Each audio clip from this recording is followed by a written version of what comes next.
después tienen una nota individual de lo que cada uno le ha tocado exponer. Profe, ¿y cómo sumo eso en la polinómica? En la polinómica, bueno, es la que está subida a la que yo les mostré al principio de la materia. Incide mucho, está multiplicado por o sea, si se sacan 100 puntos, es la nota del 1 al 10 incide 2.3. ¿Sí? Ah, bien, muchas gracias. Pero fíjense, porque no me acuerdo cómo inciden los parciales, esto exactamente, pero la nota del integrador es como que pesa mucho. Me parece que después tienen... ¿En qué consta la presentación? A ver, yo les digo cómo hemos hecho el año pasado, no sé si este año haremos igual, porque saber todo, digamos. Ustedes tienen que hacer el ejercicio que se hace a mano. El integrador está encabezado por una... Lo que está inestable, chicos, pues me parece el cartel acá es micro en la universidad y a veces es peor la conexión. Yo les cuento cómo hemos hecho el año pasado. Bueno, este año, porque este año se pasó el cuatrimestre a este año. El integrador está encabezado por una introducción en los aspectos relacionados con la forma de presentación del integrador, tanto escrita como después de la exposición. El año pasado la exposición ha sido, teníamos una sala de espera y entraba el grupo más presentación. Y del grupo hacíamos un sorteo. Supongamos que en el grupo haya habido 4, que era el máximo posible. A cada uno de los 4 se hace un sorteo y le tocaba un problema a exponer. Entonces pone ese problema y si después cada profesor quiere otro problema. No necesariamente vaya a ser. Pero bueno, todos tienen que saber todos los problemas. ¿Sí? Bueno, igual después hablar más de eso. ¿Estamos? Chicos, entonces pasaríamos para el viernes el recuperatorio, para el lunes el integrador, para entregarlo. Bueno, ¿alguna duda más? Bueno, como les decía, por los otros dos, los que han entrado tarde, la teoría no es que se la vamos a tomar para que sepan hacer una demostración de siguiendo los pasos. Además no tiene sentido, tienen la computadora a mano, pero sí tienen que saber los conceptos, que para mí es lo más importante, ¿no? Entender los términos que hay en la ecuación, las hipótesis por las cuales las están utilizando, las posibilidades que tienen, las limitaciones que tienen, etc. Bueno, si no tenemos más dudas, vamos a la clase de hoy, que es el penúltimo tema. Les comparto pantalla.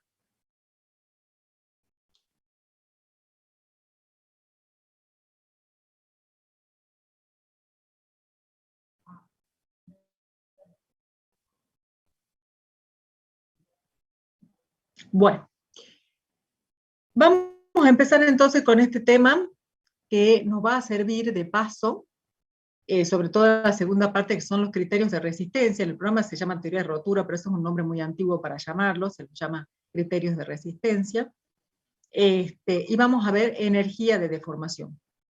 Estos dos temas, les aclaro por ahí que, porque hay unos apuntes que se llaman métodos energéticos, y en realidad nosotros no vemos en esta materia ningún método energético. Lo que vemos son solamente las definiciones de las energías de deformación, los métodos energéticos, como es el principio de los trabajos virtuales, el método de la mínima energía, el principio de la mínima energía potencial total, el teorema de Castigliano, los teoremas de Maxwell y Betti. Esos son métodos energéticos, y esos métodos los van a ver en estabilidad 3 o teoría de las estructuras, que se llama. Nosotros solamente vamos a ver la definición de energía de deformación, por la importancia que tiene, y por qué es la energía asociada a todos los esfuerzos característicos que hemos estudiado a lo largo de la asignatura, y después vamos a ver lo que se llama criterios de resistencia. Y acá cuando vemos criterios de resistencia nos va a servir como para hacer un repaso de muchas cosas que hemos visto. Entonces, ¿por qué es importante lo de la energía de deformación? Nosotros cuando hemos estudiado cada esfuerzo característico, ¿qué hemos analizado? Hemos analizado el sólido en equilibrio, sometido a la acción de las cargas exteriores, y bajo ciertas condiciones de contorno. Esa nos da una forma simplificada de verlo en la resistencia de materiales, pero a partir de la teoría de la elasticidad, eso no es más que la solución de una ecuación diferencial, y esa ecuación diferencial puede ser resolverse a través de un planteo local, o también puede resolverse a través de un planteo global o un planteo integral.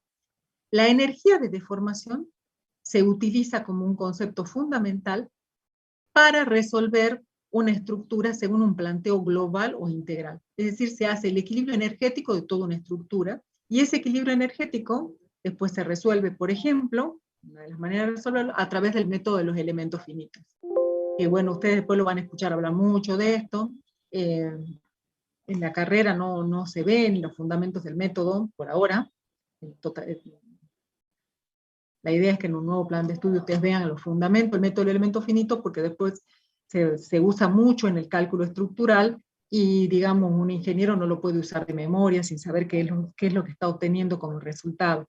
Acá, por ejemplo, lo que tienen es una modelación en elementos finitos, por supuesto hecho a través de un principio de los trabajos virtuales, pero esto es no solamente con un modelo lineal, sino también con la consideración de la etapa del comportamiento no lineal, a través de modelos de daño y de plasticidad, que hemos hecho una vez con el doctor Quintero y el profesor Oyer, que esto está publicado en esta revista, en el International Journal of Architectural Heritage, que es una revista que se dedica al análisis de estructuras de edificios históricos, donde está modelada la iglesia San Francisco, con la torre de esta iglesia San Francisco, el suelo que lo rodea, y esto que tienen acá son los pavimentos de las calles, y se analiza el efecto de las vibraciones inducidas por el tráfico en la estructura.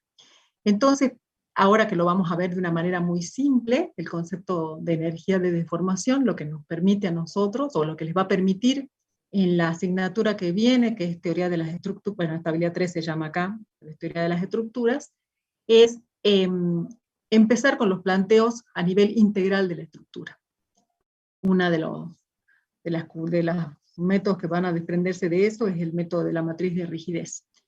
Entonces, lo que vamos a analizar ahora es a qué llamamos energía de deformación. Muchas de las cosas que les voy a decir ustedes ya las saben por física 1, así que vamos a ser hasta redundantes en eso. Ustedes ya saben que el trabajo que realiza una carga para desplazar un punto de una estructura, ¿cómo se puede calcular? Como el producto de esa fuerza por el desplazamiento que produce la fuerza en su misma dirección. Entonces, por ejemplo, si nosotros tenemos esto, el trabajo será P, o el trabajo que hace cada diferencial sobre un desplazamiento diferencial será P por diferencial de U3. Y si nosotros integramos, el diferencial de trabajo nos va a dar el trabajo que hace la carga para desplazar un punto desde el desplazamiento 0 hasta el desplazamiento final U3. Profe, disculpe que le interrumpa. Sí. Solamente, menos yo estoy viendo la primera lámina, no sé si los demás les pasa lo mismo. ¿No cambió la lámina? Sí, a mí me está pasando lo mismo. Es que yo tengo mi conexión inestable. A ver, voy a dejar de compartir y vuelvo a compartir.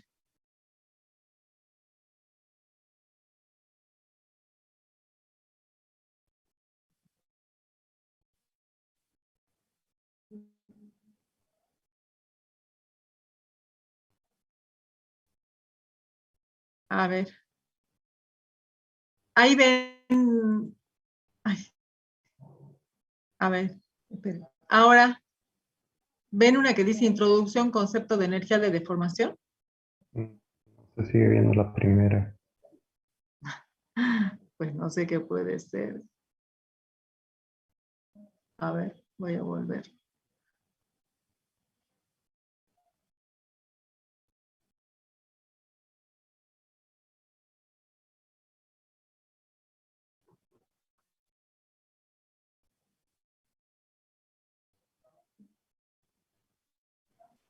Ahí cambió el género. Ahora sí, profe. Ahora sí, bueno. ¿Esta la vieron, a esta diapositiva? No, nunca. Bueno. No sé qué habría pasado. Bueno, yo les decía que el concepto de energía de deformación es un concepto fundamental en la mecánica y en el cálculo estructural. Esto que se llama cálculo estructural es lo que ustedes van a ver en estabilidad 3. Entonces nosotros lo que vemos es la acción de un sólido del equilibrio, más la acción de las cargas exteriores, más las condiciones de contorno, nos permiten hacer dos planteos. Un planteo local, que es la ecuación diferencial en cada punto de la estructura, o un planteo global o un planteo integral, donde esos planteos globales o integrales lo que hacen es integrar y hacer un balance de la energía total de la estructura. Entonces, no vamos a entrar en detalle porque eso lo van a ver en teoría de las estructuras, pero ese planteo global o integral nos es sumamente útil cuando se tienen que resolver sistemas complejos, como por ejemplo yo les contaba esto, que está publicado en una revista, que es el análisis estructural, con un modelo de elemento finito que desarrollamos nosotros mismos, no es usando un software comercial, que lo que estábamos analizando era la influencia de las vibraciones inducidas por el tráfico sobre una estructura antigua, que en este caso es el campanario, que está aislado, y el edificio de la iglesia San Francisco.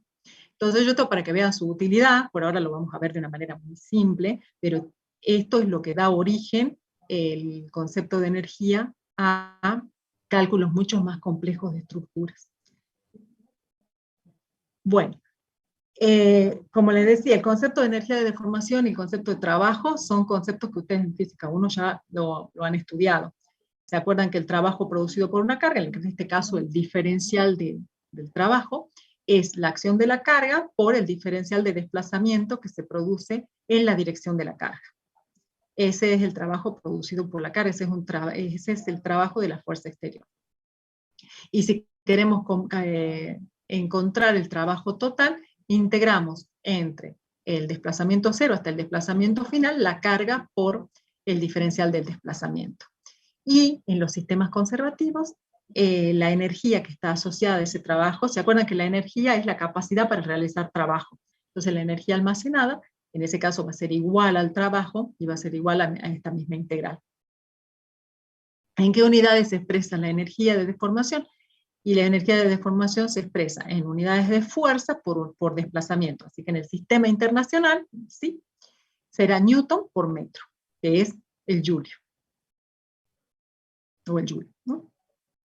Bueno, ¿qué pasa ahora si estamos trabajando con los sistemas con los que nosotros trabajamos en esta materia? Van a trabajar también en teoría de las estructuras o en estabilidad 3, en donde la carga es proporcional a la deformación. En los casos en que la carga es proporcional a la deformación, a través de una constante, que es la rigidez mecánica, K, del elemento estructural. Entonces, en ese caso, el diagrama carga-desplazamiento va a tener, en vez de tener esta forma curva, digamos, va a tener una forma lineal. Y dependiendo, en este caso, que el sistema es un sistema con una fuerza normal aplicada, esta rigidez K está relacionada con el área de la sección transversal y el módulo elástico. Entonces, el diagrama es un diagrama lineal, entonces si reemplazamos acá K como constante por U en lugar de la carga P, K puede salir fuera de la integral, y nos queda la integral de U3 por diferencial de U3, entonces nos queda K por U3 al cuadrado sobre 2. Reemplazamos una de las K por U3 por P, y nos queda P por el desplazamiento sobre 2, entonces el trabajo, esto como les digo es lo mismo que ya vieron en Física 1, el trabajo es el área bajo la curva carga-desplazamiento. ¿Sí? En este caso, como el sistema es lineal, queda P por U3 sobre 2. Si no, será la curva que le corresponda. Ahora bien, hemos dicho que esta carga va a ser igual, este trabajo va a ser igual a la energía de deformación. Entonces, si dividimos ahora este trabajo en el volumen del elemento, ¿por qué lo podemos dividir en el volumen? Porque la carga P y el área son constantes a lo largo de esto. Después vamos a generalizar, ahora solamente estamos viendo los conceptos. Entonces, si dividimos en el volumen, esto nos queda P sobre el área, el volumen es el área por la longitud, entonces P sobre A y diferencial de U3 sobre L. Entonces nos queda, a la integral esta la transformamos en la integral de sigma 3 por diferencial de epsilon 3. Y eso se llama densidad de energía de deformación. ¿Por qué? Porque es la energía de deformación, fíjense en que lo hemos convertido. Si multiplico sigma 3 por diferencial de epsilon 3, esto es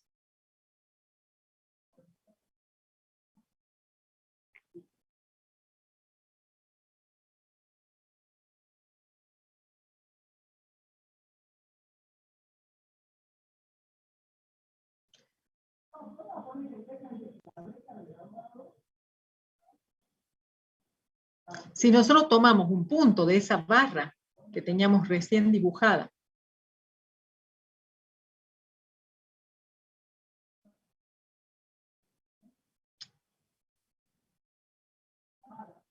espera, disculpen que no quería hacer una flecha, así que la voy a borrar.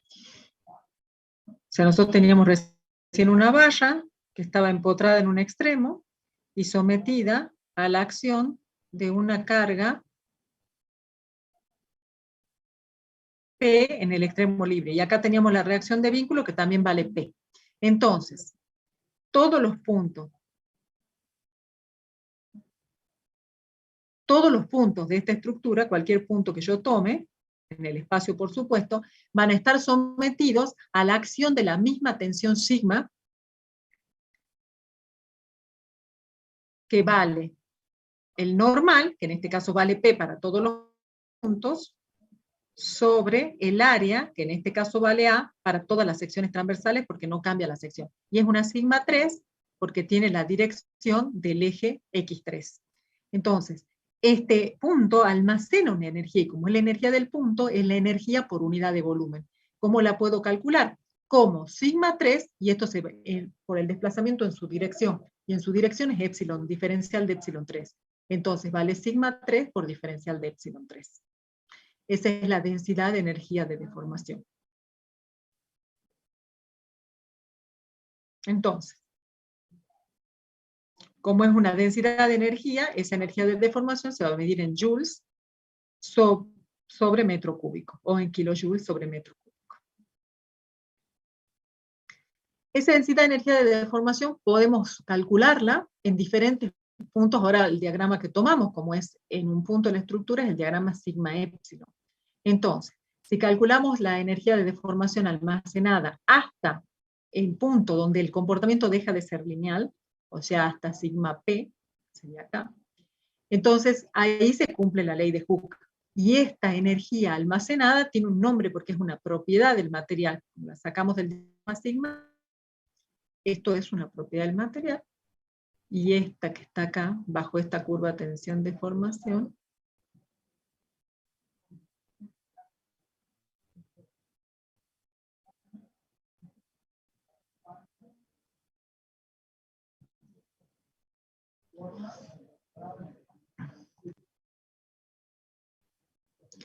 esto se llama módulo de resiliencia del material.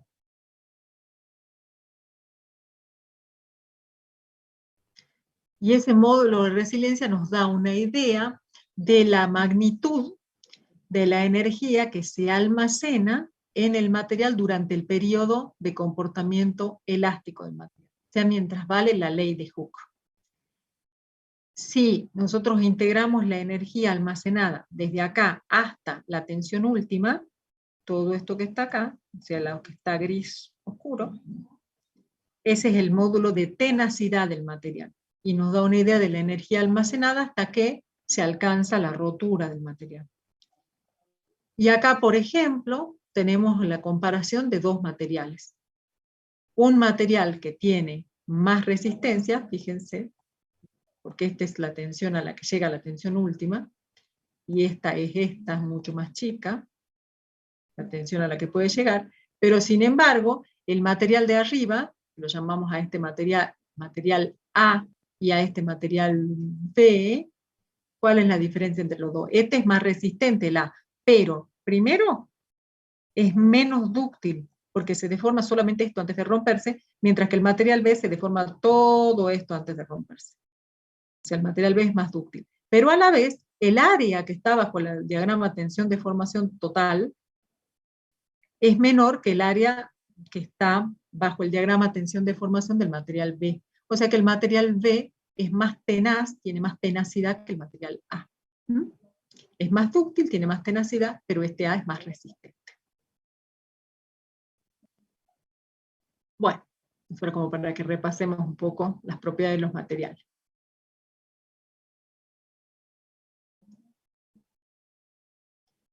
Bueno, entonces, si nosotros tomamos solamente la primera figura, la figura A, considerando que el material elástico, es decir, que la energía almacenada hasta el momento que se alcanza la tensión de proporcionalidad es todo elástico, por lo tanto esa energía es una energía que se recupera totalmente, que no se disipa. Entonces, sigma 3 lo podemos escribir como E por epsilon E3. Entonces, la energía que era sigma 3 por diferencial de epsilon 3, a sigma 3 lo reemplazamos por epsilon por E. Ponemos eso acá. Entonces me queda la integral de epsilon 3 por E por diferencial de epsilon 3. Entonces me queda E, que lo puedo sacar porque es la propiedad del material fuera de los límites de integración, queda la integral de epsilon 3, diferencial de epsilon 3, entonces queda epsilon 3 al cuadrado sobre 2. Y entonces esta es la densidad de energía almacenada cuando nosotros lo que tenemos es un punto de una estructura, o sea, la energía almacenada en un punto, que está sometido a un estado tensional ¿de qué tipo? A un estado tensional de este tipo. Cuando yo tengo un estado tensional de este tipo en un punto de la estructura, la energía que se almacena en ese punto es sigma 3, o sea, fíjense esto, lo podemos escribir de otra forma más, ¿no? Epsilon 3, si una de los epsilon 3, lo voy a escribir acá, esto es E por epsilon 3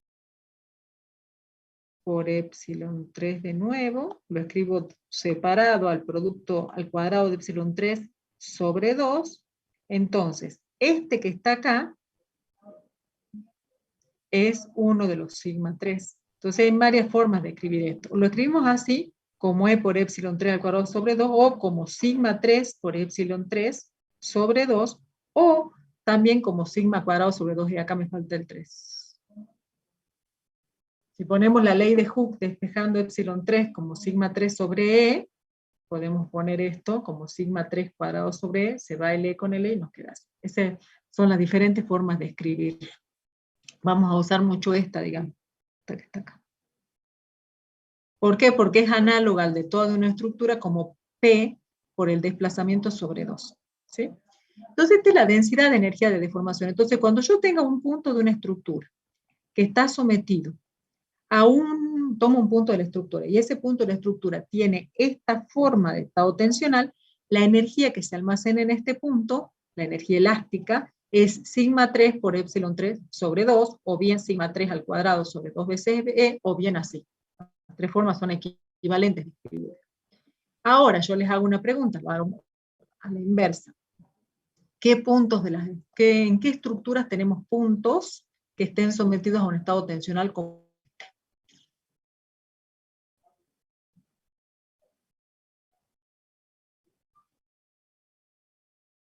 ¿Sería la tracción únicamente? por ejemplo, la tracción? ¿Y qué otra cosa? Reticulado.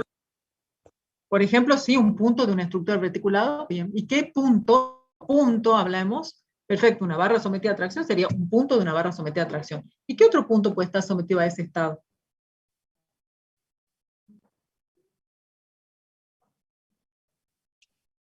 Los nodos de la barra. Bueno, los nodos, en realidad, llegando a los nodos, no tiene que ser la propia barra, porque el nodo transmite la carga. O sea, el nodo tendría hasta corte, digamos. Flexión, profe. Muy bien, muy bien. ¿Qué punto de una barra sometida a flexión? Por eso les digo que con esto repasamos todo.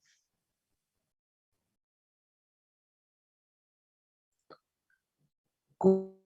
¿Cómo dijo? ¿Qué punto? ¿Punto? O hay un compañero, que no sé quién fue, Emilio. Sí.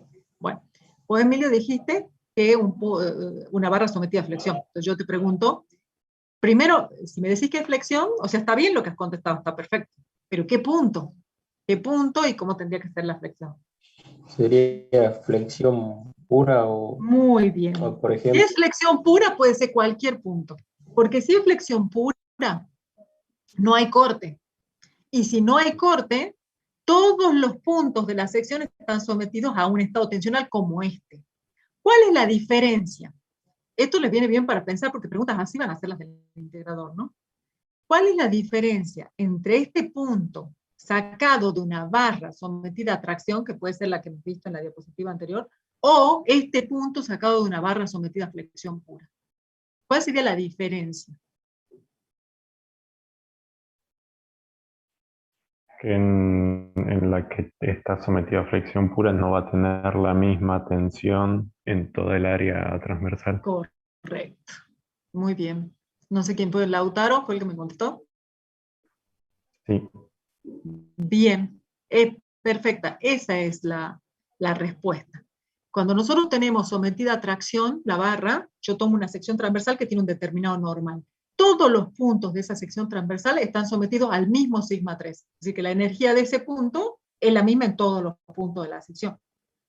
En cambio, en una barra que esté sometida a flexión pura, ¿qué significa? Que solo tengo momento, que no hay corte. Por lo tanto, todos los puntos van a estar sometidos a sigma así. Pero ese sigma 3 va a ir cambiando conforme cambie la distancia al eje neutro. Entonces el punto que la energía almacenada en el punto más alejado del eje neutro va a ser más grande, porque sigma 3 es mayor, que el punto que esté más cerca del eje neutro, donde sigma 3 es más chico. ¿Está bien? Y lo mismo ocurriría con una flexión desviada que tenga el eje neutro fuera de, que, o sea, esté corrido, donde solamente estoy sometido a una tensión. La por flexión ejemplo, tracción o compresión. desviada, la flexión pura puede ser. Está muy bien tu pregunta.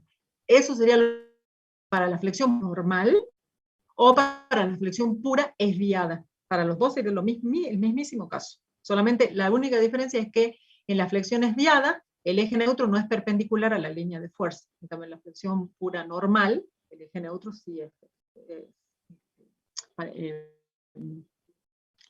perpendicular a la línea de fuerza. Pero sería lo mismo, porque en la flexión pura, tanto normal como desviada, no hay corte. ¿Sí? Siempre que estemos en la flexión pura simple. Cuando pasamos a la flexión compuesta, se agrega además el esfuerzo normal, el sigma, y ahí podríamos tener lo mismo si no tenemos corte. En una variaría y en la otra no. ¿Sí? ¿Sí? Bueno, cuestión que sigma 3 puede provenir, digamos, sigma 3 puede provenir de un esfuerzo normal, en cuyo caso lo calcularíamos como el normal sobre el área, o sigma 3 puede venir de una flexión pura, en cuyo caso lo calcularíamos como aplicando la ecuación de Navier, ya sea para la flexión normal, donde solamente tendríamos el momento flector M1 sobre I1 por X2, o en la flexión desviada, donde tendríamos la suma algebraica de las tensiones producidas por M1 más las tensiones producidas por M2, que es lo que acaba de decir muy bien su otro compañero. Creo que era Emilio. Bien, ¿y en qué otro punto podríamos tener este estado? En la flexión pura está claro porque tendríamos ese en toda la sección. Pero sin embargo, en otro tipo de flexión, yo tengo ese estado en un único punto de la sección. ¿Cuál sería?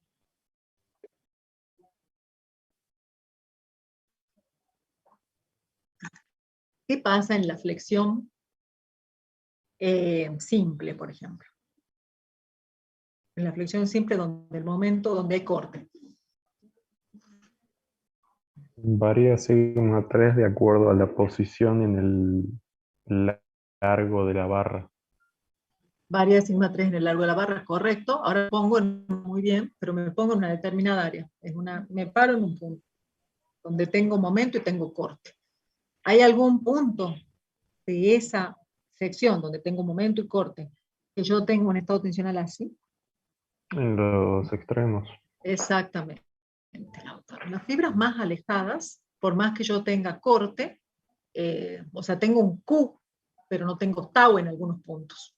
así como tengo un momento y no tengo sigma en algunos puntos. Por ejemplo, si yo tengo un momento y corta en una sección, seguro tengo sigma igual a 0 a la altura del eje neutro, seguro.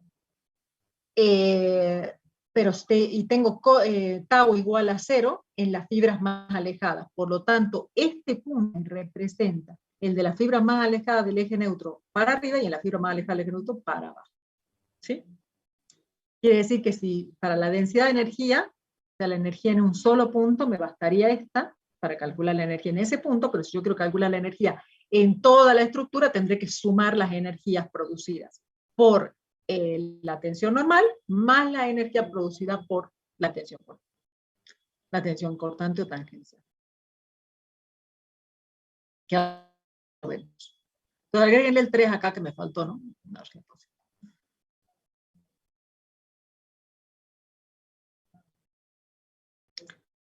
bueno, entonces, como lo que nosotros tenemos calculado, miren, acá hay una forma de hacerlo, pero la forma más fácil de hacerlo es, yo tengo la energía por unidad de volumen.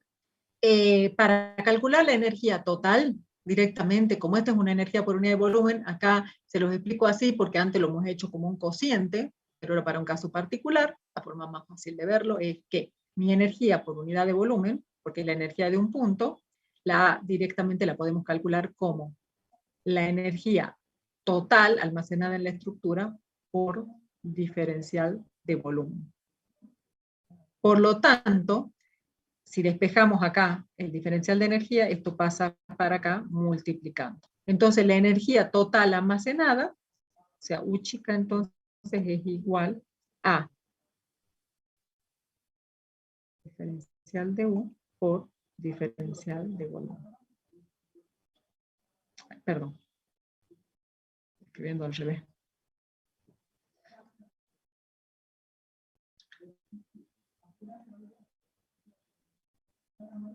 Diferencial de energía es igual a U por diferencial de volumen.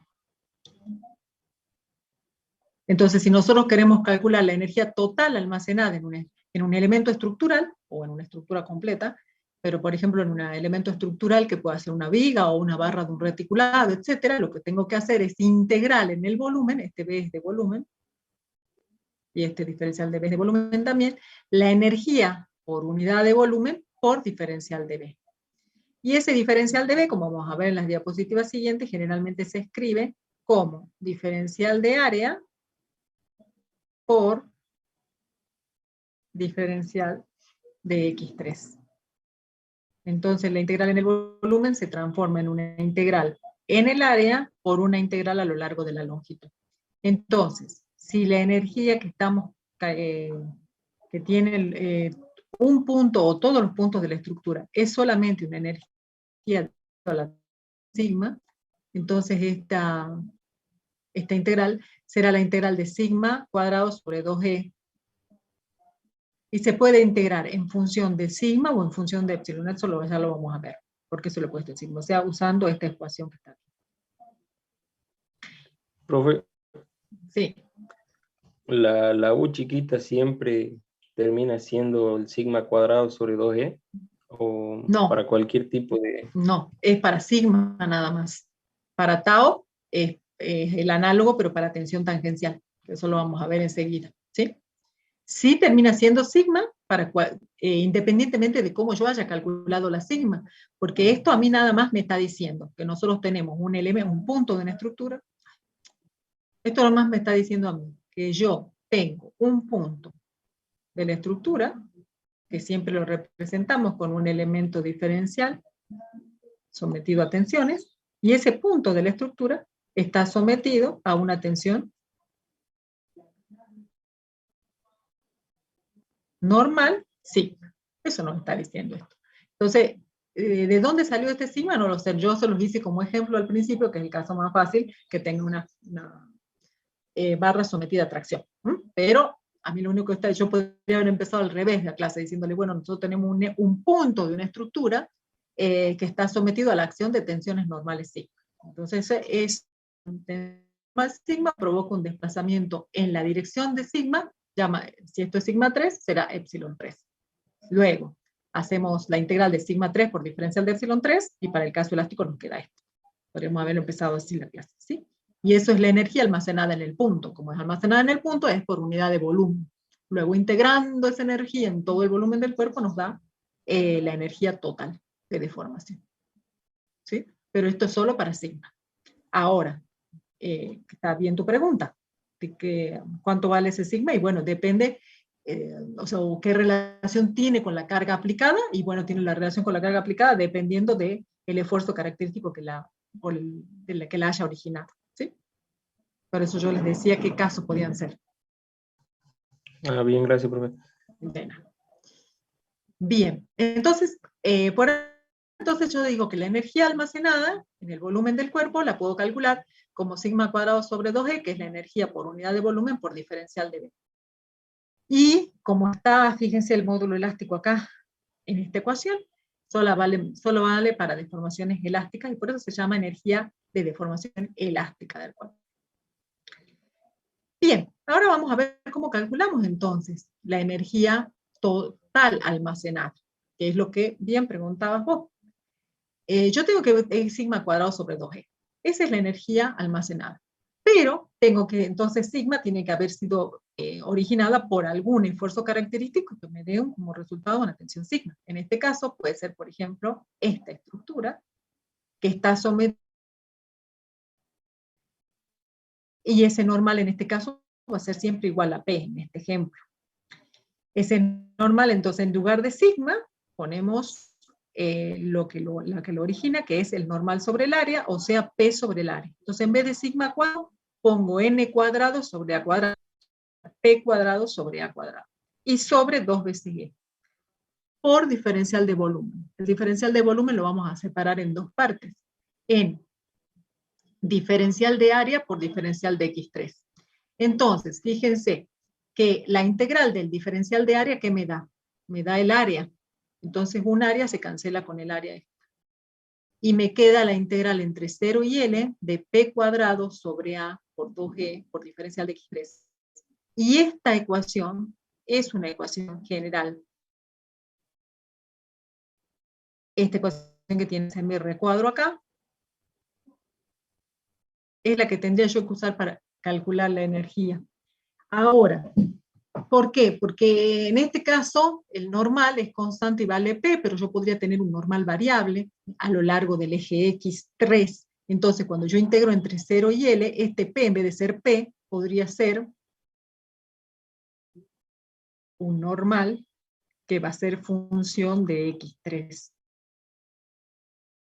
Entonces voy a tener n de X3 al cuadrado. Y además, en este problema en particular, el área es un área que también depende, va cambiando con X3. Entonces yo tengo un área de X3. Por ejemplo, así era el integrador del año pasado, entonces tenía que calcular la energía y cambiaba tanto el normal como el área. Entonces no pueden usar, porque les digo, porque algunos usaron esta ecuación. No puedo usar esa ecuación, por eso digo que la teoría la tienen que entender. ¿Por qué no puedo usar esa ecuación? Porque el normal no es constante, varía con diferencial de X3, y el área varía con el eje X3, entonces no la puedo calcular. Entonces, en el caso de que tengamos una varilla de sección uniforme como esta, porque P no depende de X3, entonces lo saco. A no depende de X3, es constante, lo saco fuera de la integral, y E, como es el mismo material, es una propiedad del material, tampoco cambia con X3. Entonces sí me queda P cuadrado sobre 2 por A por E, por la integral de diferencial de X3 entre 0 y L. Entonces esta fórmula de energía solamente vale si el normal es constante, el área es constante y el material no cambia a lo largo del eje X3. ¿Estamos? Entonces este sería el caso, y reforzamos lo que preguntaba muy bien recién su compañero, es ¿cómo hago para calcular esto? Sí, depende de dónde sale sigma. En este ejemplo sale de n sobre a, y sería entonces lo que tenemos calculado acá, la energía elástica para el caso de esfuerzo uniaxial. Ahora, veamos otro ejemplo, un poco más complejo que este, también sería una barra sometida a una carga uniaxial, pero esa barra cambia de sección.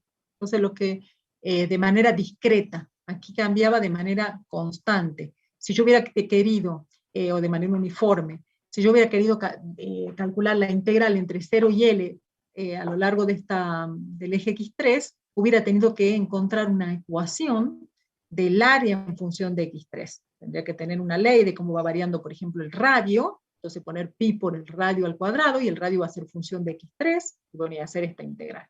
En este ejemplo, el cambio de sección varía de manera discreta, entonces yo tengo una sección desde acá hasta acá, del tramo BC, y otra sección diferente desde C hasta D. Entonces la integral, entonces esta ecuación la puedo poner de aparte, sí, porque yo lo que hago es, esta integral la separo, entre la integral entre 0 y L sobre 2, y entre L sobre 2 y L. Entonces, como la separo porque es la suma de dos integrales, me queda la integral en la primera parte más la integral en la segunda, es como aplicar dos veces esta ecuación. Siempre con la acción de P. Fíjense que la energía de deformación es independiente, esa es otra ventaja, por eso sirven mucho los métodos energéticos. En la energía la carga, o el esfuerzo característico está elevado al cuadrado, por lo tanto el signo no importa, ¿ven? Si es de compresión o de tracción, la energía da igual.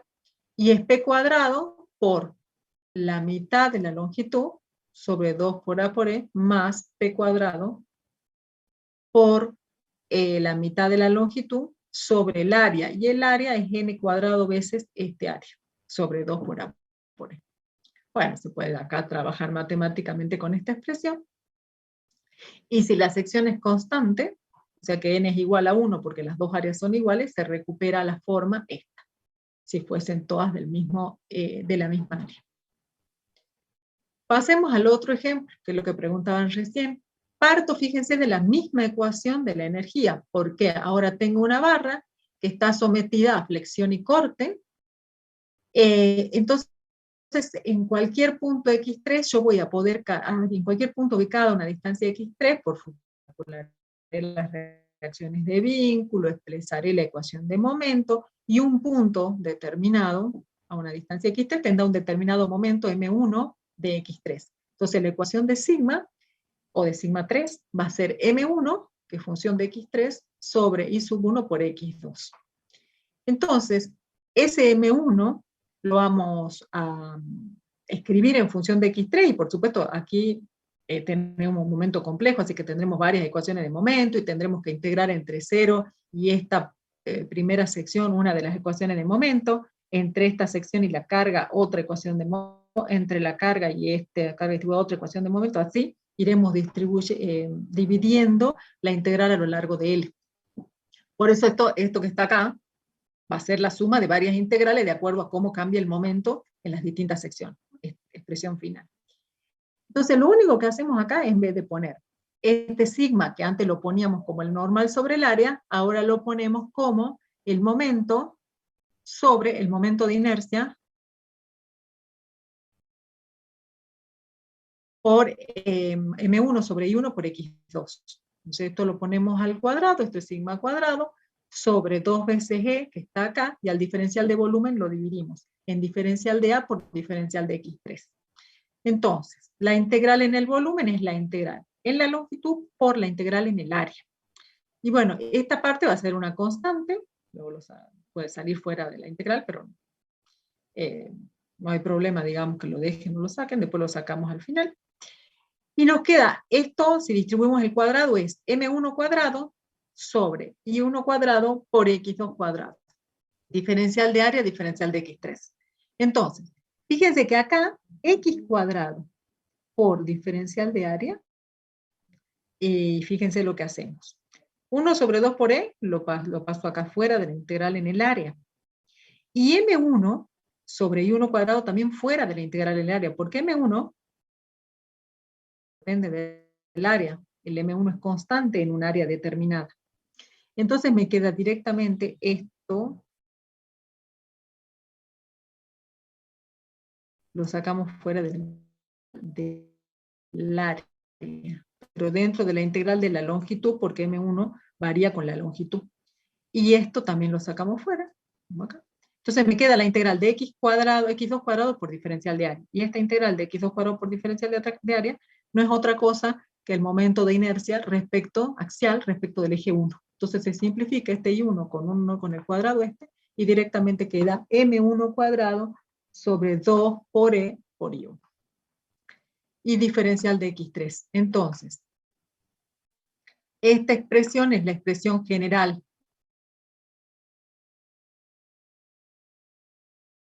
de la energía de deformación provocada por la flexión. En este caso, está solamente la energía debido al momento flector. Como acá en el corte, yo tendría que agregarle la energía debida al corte. Pero ustedes ya van a ver, y lo vamos a demostrar ahora con un ejemplo muy simple, que en las vigas Bernoulli, que son las vigas que llamamos deltas largas, que son las vigas que tienen una relación EL sobre H mayor que 10, la energía de deformación por corte se puede despreciar. Y ustedes van a ver que cuando vean teoría de la estabilidad 3, van a ver que la energía de deformación por corte no se toma en consideración en el cálculo de vigas que satisfacen esta condición, de que H sobre L sea mayor que 10, que son las vigas Bernoulli. Y ahora lo vamos a demostrar con un ejemplo. Ahora, si estamos en el caso de que M1 no varíe con X3, si no varía con X3 M1, ¿qué significa?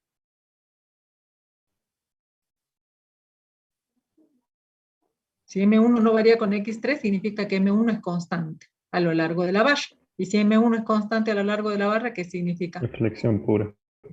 Muy bien, que es flexión pura, por lo tanto no hay corte, entonces esta ya sería, lo puedo sacar fuera de la integral, esta ya sería la energía completa de la barra. La puedo sacar fuera de la integral, y directamente me queda la integral de diferencial de X3L, y esa sería la expresión de la energía total. Perfecto.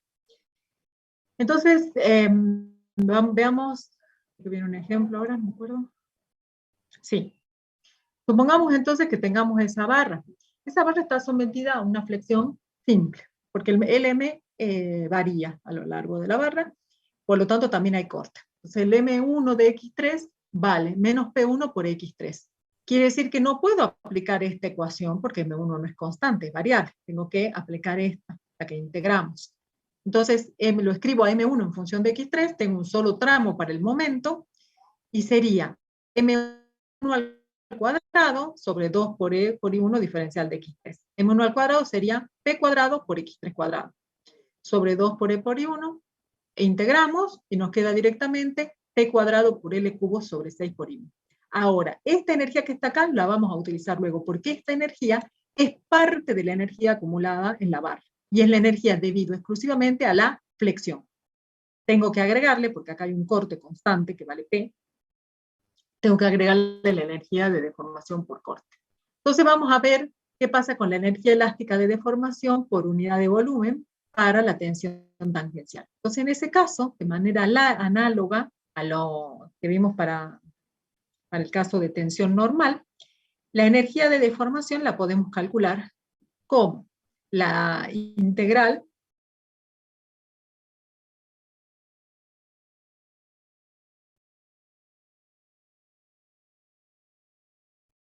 de un determinado valor de la tensión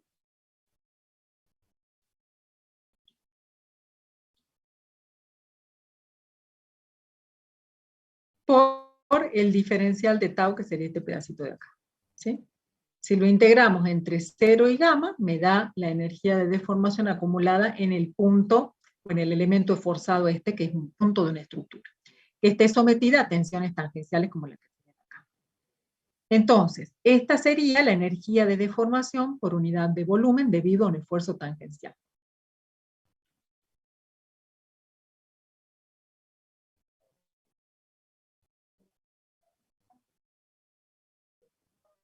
Si reemplazamos, ahora si consideramos que estamos dentro del período elástico del material, así el análogo a la ley de Hooke para tensión uniaxial sería el producto del módulo elástico transversal G por la distorsión gamma. Entonces si reemplazamos tau por gamma por G, nos queda, G es una constante del material, nos queda G por gamma elevado al cuadrado sobre 2.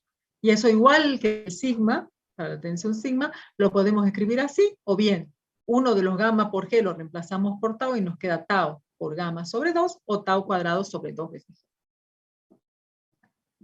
Bueno, de esta vamos a utilizar especialmente esta ahora. Entonces, y bueno, y de nuevo, si queremos calcular la energía total en una estructura o en un elemento estructural que esté sometido a la acción exclusivamente de tensiones tangenciales, integramos en el volumen y vamos a calcular esa energía de deformación. Cuando tenemos puntos de una estructura que en la sección transversal solamente tengan tensiones tangenciales. Miren lo que les pregunto, ¿no? ¿En qué tipo de esfuerzo yo tengo puntos en una sección transversal que solamente tenga tensiones tangenciales? Solamente tensiones tangenciales. Torsión. Muy bien. En torsión nosotros tenemos, si tengo torsión pura, por supuesto, solamente tensiones tangenciales. ¿Cuál es la única diferencia? Que las tensiones tangenciales varían con el radio, pero todos los puntos de una sección transversal, porque después si roto, acuérdense que yo las ecuaciones que nosotros hemos visto, la ecuación de Navier, la ecuación de Coulomb, la ecuación de Saint-Venant, la ecuación de Bernoulli, todas esas ecuaciones nos permiten calcular los estados tensionales en secciones, o sea, en puntos, que yo los extraigo de la sección transversal, y el punto está ubicado perpendicular al eje. Esa es la tensión tangencial de la que estamos hablando, porque después yo roto el punto, tengo tensiones normales y demás. Pero en la sección transversal, las tensiones provocadas por la torsión solamente son tensiones tangenciales en las que nosotros hemos visto, ¿no? La de Coulomb y la torsión uniforme. Es decir, que estamos viendo un punto que está extraído de la sección transversal, por ejemplo, que si solamente tienen torsión, y supongamos que este punto lo saco de acá y tengo un momento torsor así, y lo saco del punto que está ubicado acá en este extremo, entonces la tensión tangencial va a ser así, y por lo tanto en esta parte va a tener así, y en esta zona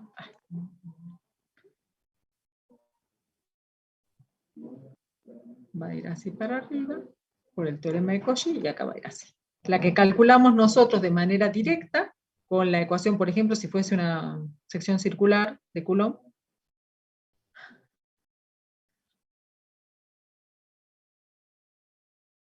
la que calculamos de manera directa sería esta.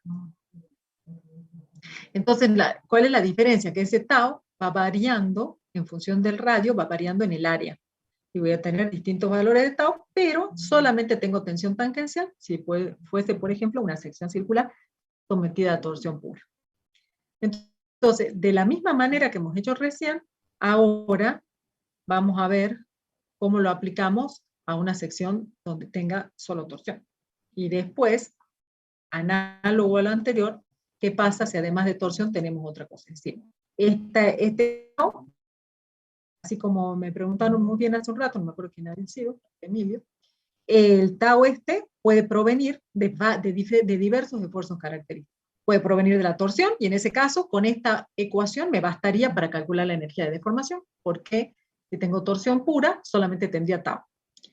Pero además este tau puede provenir de una estructura o una parte de ella que esté sometida a flexión y corte. De la tensión provocada por la flexión, tendría la tensión provocada por el corte, es decir, la que viene de Zurasky. Y ya vamos a ver que la de Zurasky es despreciable frente a la flexión, por eso no se la considera. Y así que quiero que sepan en esta habilidad 3, cuando les pregunten por qué, que lo sepan decir. Entonces supongamos ahora que este tau, o sea que vamos a usar esta ecuación, pero para el primer ejemplo de aplicación, que sería que tengamos una barra sometida a la acción de un momento torsor. Aquí disculpen, pero acá yo les he hecho por el método de la sección y el momento está acá, pero en realidad es como este caso. O sea, perdón, este caso, la carga está, el momento está en el extremo, ¿no? Si el momento solamente estaría aquí, solamente tendríamos energía de acá hasta acá, ¿no? Esto se desplaza, pero no acumula energía, entonces agréguenla por favor. En realidad el momento está aplicado acá. Esto es que por el método de la sección hemos hecho un corte aquí, y hemos visto cuánto vale el momento aplicado a la distancia x3. Entonces,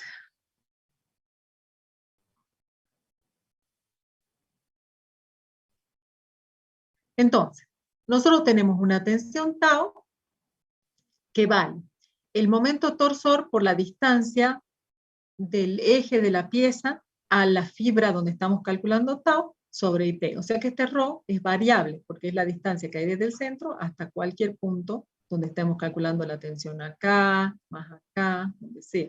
Es un ρ variable.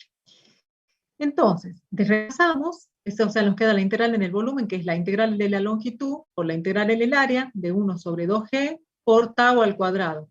Tau al cuadrado es el momento por ρ sobre el momento de inercia polar. Todo eso elevado al cuadrado. Entonces, esto nos queda el momento al cuadrado por ρ cuadrado sobre IP cuadrado. Entonces nos queda la integral en la longitud por, esto lo sacamos fuera, perdón.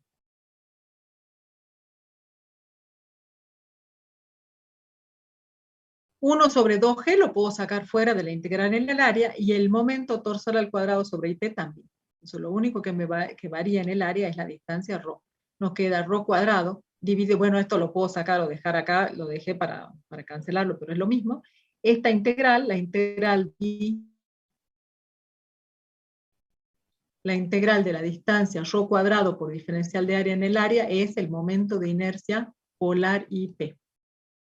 Entonces uno de los momentos se simplifica con este cuadrado y nos queda la integral en L del momento torsor al cuadrado sobre 2G por IP. Entonces esa sería la energía de deformación almacenada debido a una torsión aplicada en el borde libre. Ahora,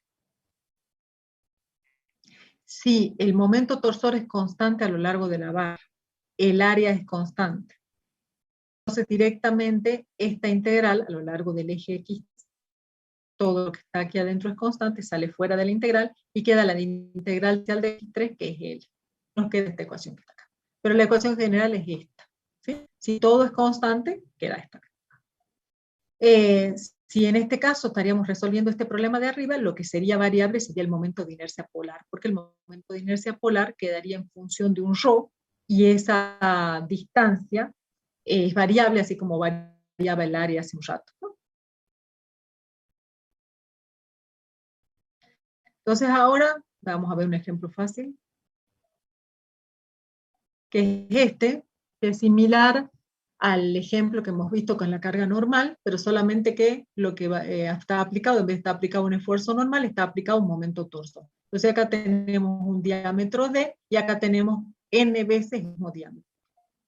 Entonces la integral la separo en dos partes, porque tengo dos momentos de inercia polares diferentes. En la integral entre B y C, y la integral entre C y D. Entonces puedo aplicar dos veces esta ecuación. Entonces nos queda el momento torsor al cuadrado, porque el momento torsor no cambia, por la integral de diferencial de X3, que es L sobre 2, sobre 2G, por el momento de inercia polar en el tramo BC. Más lo mismo, pero sobre 2G por el momento de inercia polar en el tramo CD. Y el momento de inercia polar, acá está en función del diámetro, en función del es pi por en función del radio es pi por el radio al cuadrado sobre 2, y en función del diámetro es pi por el diámetro al cuadrado sobre 32, esta propiedad geométrica de la sección. Entonces, para el tramo CD, la calculamos como pi por el diámetro a la cuarta sobre 32. Y para el tramo BC, ponemos en vez de D, n veces D, y reemplazamos, y lo podemos escribir a 1 en función del otro. Y nos queda el momento de inercia polar del tramo BC es n a la cuarta veces el momento de inercia polar en el tramo CD. Bueno, reemplazamos acá, sacamos factor común mt cuadrado por L sobre G por IP, o sea, este valor, pero solamente que tomando como referencia el IP del tramo CD, y nos queda 1 más n a la cuarta sobre 2n a la cuarta. Es decir, que fíjense que la energía almacenada en el tramo BC es menor que la energía almacenada en el tramo C, porque aplicado el momento parte se deforma una menos energía. Y si n es igual a 1, se recupera la forma de la energía si fuese constante, que es esta que está acá. Bueno, ahora una cosa que me interesa mucho tiene mucho desarrollo, no es matemático, es algebraico en realidad, pero vamos a ver ahora qué pasa si en la expresión de la energía, es decir, me vuelvo una más, en esta, el tau, en vez de ser una tensión provocada por el momento torsor, es la tensión provocada por el corte por flexión. Es decir, este tau viene de la ecuación de Zuraski. Entonces lo que hacemos es retomar el mismo ejemplo que hace un rato,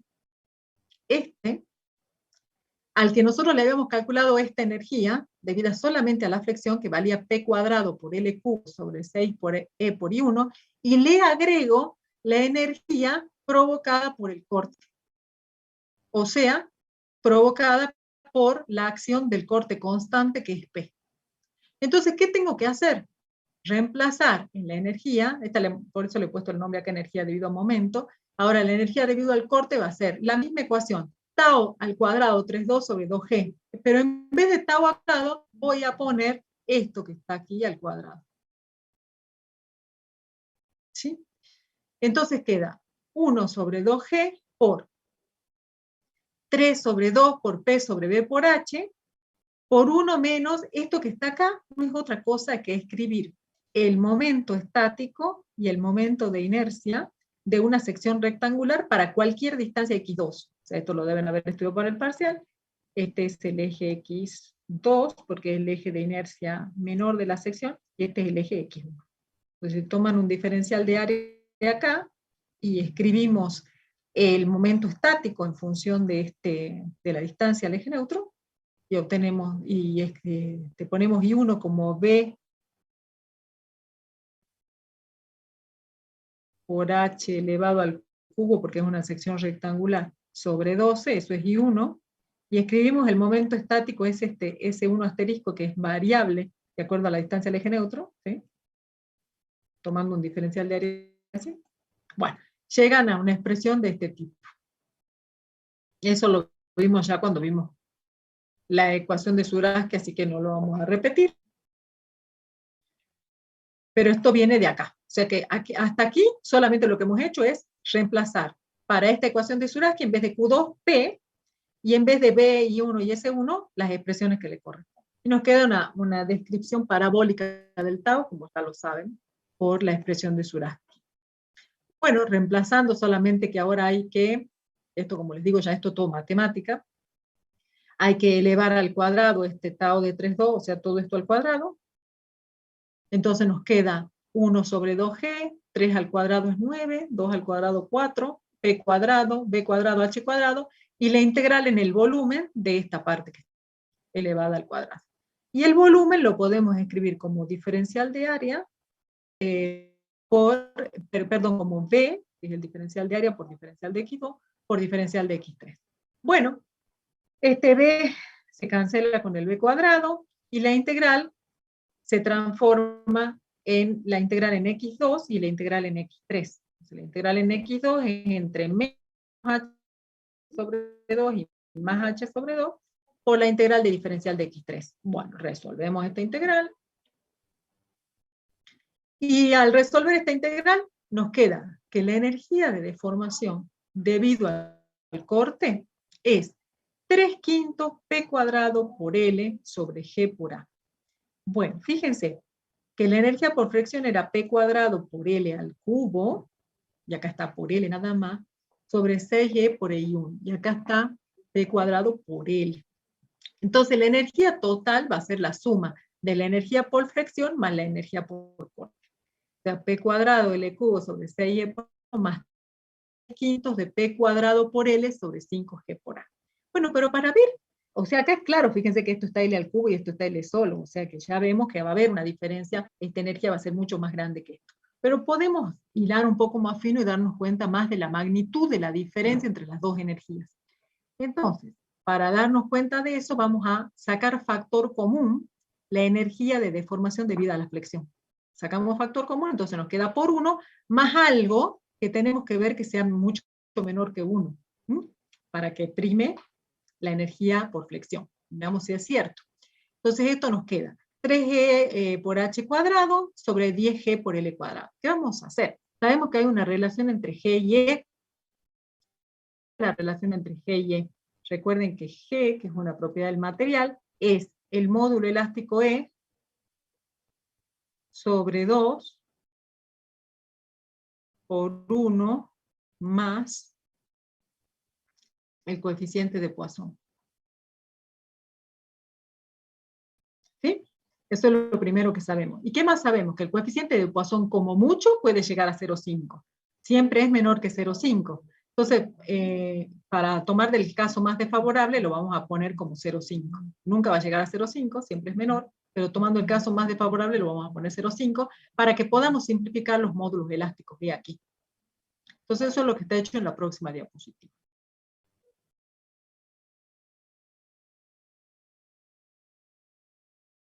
Reemplazamos G sobre 2 por 1 más mi y ponemos mi igual a 0,5.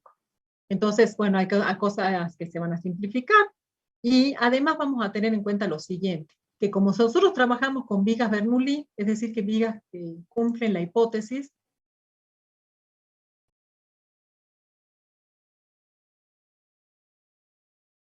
de que las secciones se mantienen planas después de la deformación, y para que eso se cumpla, tienen que tratarse de vigas esbeltas, es decir, de vigas que tengan un H sobre L inferior a 1 sobre 10, o lo que es lo mismo, L mayor que 10 veces H. Entonces, si nosotros más o menos tomamos ese valor, 1,10 como límite, y lo ponemos acá y lo elevamos al cuadrado, eso nos da esta relación que tenemos.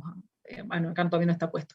Reemplazando esto está 0,9 más esto. O sea que en función del cuadrado de esta relación va a ser la influencia que tenga este valor. Como les digo, es menor que 1/10, encima elevado al cuadrado, esto lo lleva a un infinitésimo de orden superior. Por eso esta energía de deformación por corte va a ser más influyente en función de la relación H sobre L. Pero para las vigas Bernoulli, esto es por lo menos más grande que 1/10, y al estar elevado al cuadrado, esto se hace despreciable frente a la energía por flexión.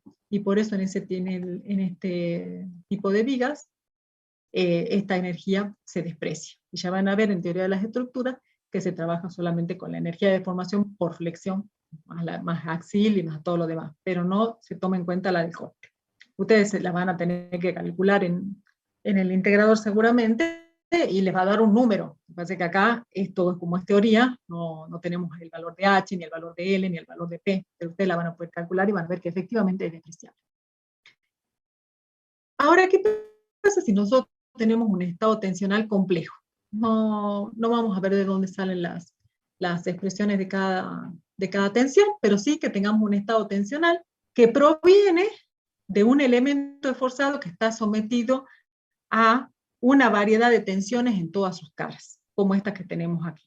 Es decir, que tenemos tensiones sigma 1, 1, sigma 2, 2, sigma 3, 3, tangenciales y normales en todas las caras, no solamente el caso uniaxial que hemos visto hace un rato.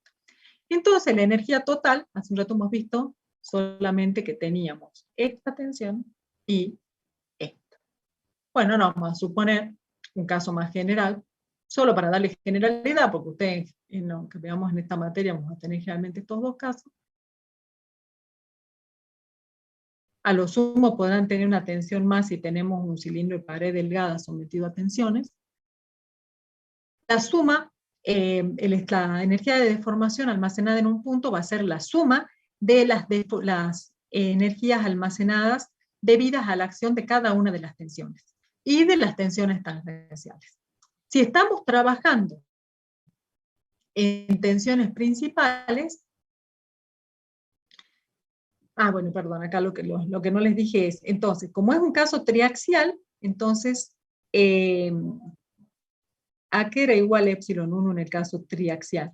Epsilon 1 era igual, no solamente a 1 sobre E, porque además tengo más tensiones, sino menos el coeficiente de Poisson sobre E por la suma de las otras dos tensiones.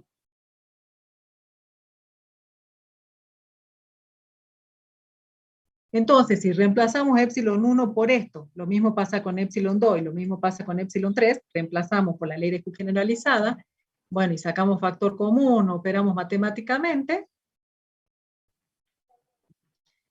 a esta expresión que tienen acá, que ya está todo en función de la tensión, ¿ven? Acá está en función de las tensiones y las deformaciones. Si reemplazamos las deformaciones por en función de la ley de Hooke generalizada, acá nos queda todo en función de tensiones, pero nos queda todo esto que está acá.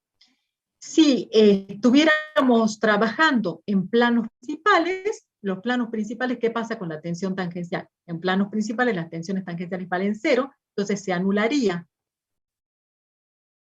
toda esta parte, y nos queda solamente la primera parte, pero estas tensiones ya no serían tensiones ejes X1, X2, X3, sino las tensiones en los ejes principales. Sigma 1 principal al cuadrado, sigma 2 principal al cuadrado, sigma 3 principal al cuadrado, y lo mismo esto. Solamente que no aparecería la parte de tensiones tangenciales. Entonces me dirán, ¿hay diferencia entre las dos energías? No. Si es el mismo punto, la energía calculada en posición principal me tiene que dar lo mismo que la energía que yo la calculo en el mismo punto, pero en el estado tensional que no corresponde a las tensiones principales. A mí, calculándolo así o calculándolo así, me tiene que dar lo mismo. Bueno, a esta energía, como me tiene que dar lo mismo, y más general que esto no puede haber, ¿por qué no puede haber más general que esto? Esto no es más general que esto, porque esto es un estado tensional del mismo punto, pero ubicado en una posición cualquiera. Si a medida que yo lo voy rotando, siempre las tensiones en los ejes X que roto y en los ejes normales y tangenciales van a ir cambiando. En cambio, las tensiones principales para cada punto son únicas, tienen una ubicación que es un invariante. Entonces, para las tensiones principales es única posición. Entonces, en este punto, que yo puedo tener tensiones en las distintas direcciones que varían, pero la energía es la misma, en la posición de tensiones principales la voy a calcular siempre igual. Entonces, esta la vamos a tomar como referencia. Entonces, estoy en un problema concreto, ¿qué van a hacer? Tienen las tensiones, le calculo las tensiones principales y puedo calcular la energía total a partir de las tensiones principales. Y esa energía, sobre todo por lo que vamos a ver enseguida, es muy importante dividir el estado de tensión, y esto me lo han preguntado al principio de la materia, y ahora capaz que yo les he dicho más adelante lo van a entender mejor. Ese estado tensional, que no tiene estado, por eso son tensiones principales, lo podemos dividir en dos estados. Un estado en el que solamente hay cambio de volumen, y un estado que provoca cambio de forma. En el estado en que hay cambio de volumen, las tensiones aplicadas en todas las caras van a ser las mismas, sigma raya, y en el estado de cambio de forma, las tensiones van a ser diferentes entre ellas. Este estado que cambia de volumen, o sea, mantiene, cambia el volumen, y las tensiones, las deformaciones, perdón, en todas las aristas van a ser las mismas. Y esa energía nos va a servir a nosotros para algo importante, el cambio de volumen y el cambio de forma. Antes de ver eso, veamos por qué les digo, cómo es esto del cambio de volumen. Entonces nosotros acá le vamos a poner, a este estado, le vamos a aplicar una tensión igual en todas las caras, y esa tensión igual en todas las caras la vamos a llamar sigma raya, como diciendo sigma promedio. Y va a ser igual a la suma de sigma 1 más, perdón, es un invariante, así quedaría igual que ese sigma 1, pero para no confundirlo le vamos a poner el dato que tenemos, que es la sigma principal. Va a ser igual a sigma 1 más sigma 2 más sigma 3. Entonces le vamos a poner en todas las caras la tensión promedio, pero como lo estoy separando en dos estados, para que no cambie yo el problema, la sigma esta asterisco 1 que tiene que estar aplicada aquí, ¿cuánto tiene que valer? Y tiene que valer de tal manera que esta sigma asterisco 1 más sigma raya me dé sigma 1. Entonces sigma, este valor de acá, sigma asterisco 1, tiene que ser igual a la tensión principal sigma 1, que es la que conozco, menos la tensión promedio que acabo de calcular. Y así calculo esta, y lo mismo calculo las otras. Esta de acá será sigma la principal 2 menos sigma raya, y esta será la principal 3 menos sigma raya.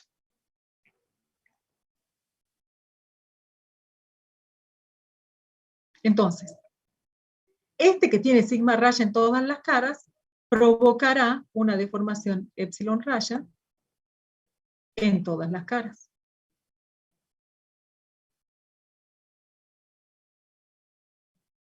Por lo tanto, ya sea que todo se estire o que todo se achique, va a provocar un cambio de volumen. Y esta un cambio de forma.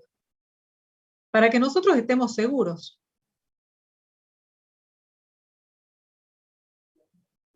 que esta parte solamente tiene cambio de forma, el cambio de volumen de esta me tendría que dar 0.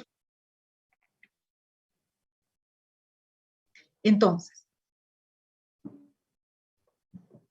bueno, esto es lo que les acabo de decir. Aplicamos sigma raya, por lo tanto nos da un epsilon raya, que es el promedio en todas las direcciones para esta. Ahora, en esta, la energía de distorsión, esto les acabo de poner arriba, las sigmas asteriscos será la resta entre la tensión principal y la sigma promedio para cada cara. Por lo tanto, las deformaciones asociadas van a ser epsilon 1 menos epsilon raya, epsilon 2 menos epsilon raya y epsilon 3 menos epsilon raya.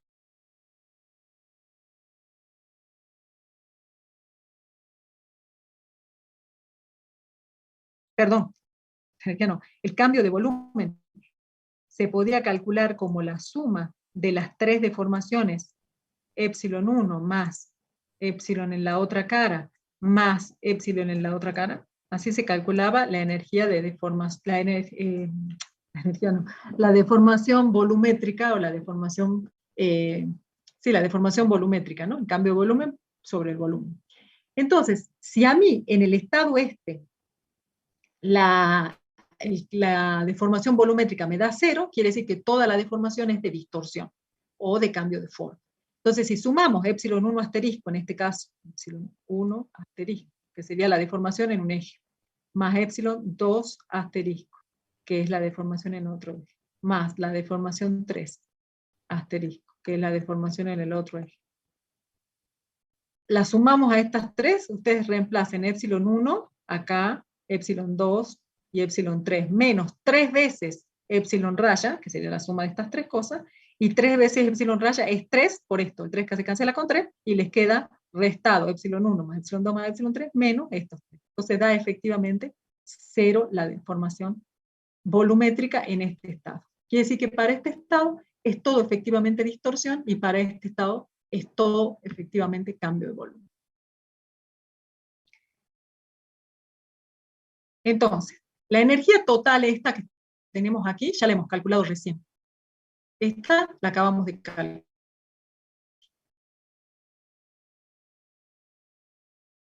Es esto que está aquí. La energía debida a sigma raya la podemos calcular muy fácilmente porque reemplazamos en vez de sigma 1, sigma 2 y sigma 3, que son sigma 1, sigma 2 y sigma 3, reemplazamos sigma raya y sigma raya, y obtenemos esto que está acá. Bueno, acá reemplazan la ley de Hooke y demás, y obtienen esto que está aquí. Esto es todo matemático, por eso no lo vamos a repetir. Y entonces tengo la energía por cambio de volumen. Entonces, si a la energía total, que es esta, le resto esta, obtengo la energía de distorsión. Entonces hacemos la energía total, le restamos la volumétrica y nos da la energía de distorsión. Fíjense que la energía de distorsión, o sea, por cambio de forma, ¿con qué tiene que estar relacionada fundamentalmente? Eso lo hemos visto al principio de la materia. El cambio de forma tiene que estar relacionado fundamentalmente con ¿qué tensión? Gamma. Exacto, con la distorsión gamma, o sea, con la tensión tangencial. Perfecto. O sea, con la distorsión gamma, o sea, con la tensión tangencial. Y fíjense que yo acá no la veo a la tensión, pero sí está, porque acuérdense que la tensión tangencial, calculada en función de las tensiones principales, ¿cómo se la calculaba? Las tensiones tangenciales máximas, ¿se acuerdan? Era la diferencia entre la tensión principal mayor, entre dos tensiones principales, dividido 2, ¿se acuerdan? Entonces, la diferencia entre tensiones principales me da una magnitud de la tensión tangencial. ¿Se acuerdan que tau, teníamos los 3 tau máximos, y tau máximo era igual al valor absoluto de la tensión 1 menos la tensión 2 sobre 2, bueno, y así sucesivamente. Entonces, al yo tener acá dentro de esta expresión la diferencia entre las tensiones principales, tengo una magnitud del tau. Cuanto más grande sea la diferencia entre las dos tensiones principales, más grande es el valor del tau. Y acá están las diferencias entre las 3 tensiones, que serían los 3 tau máximos en los distintos planos.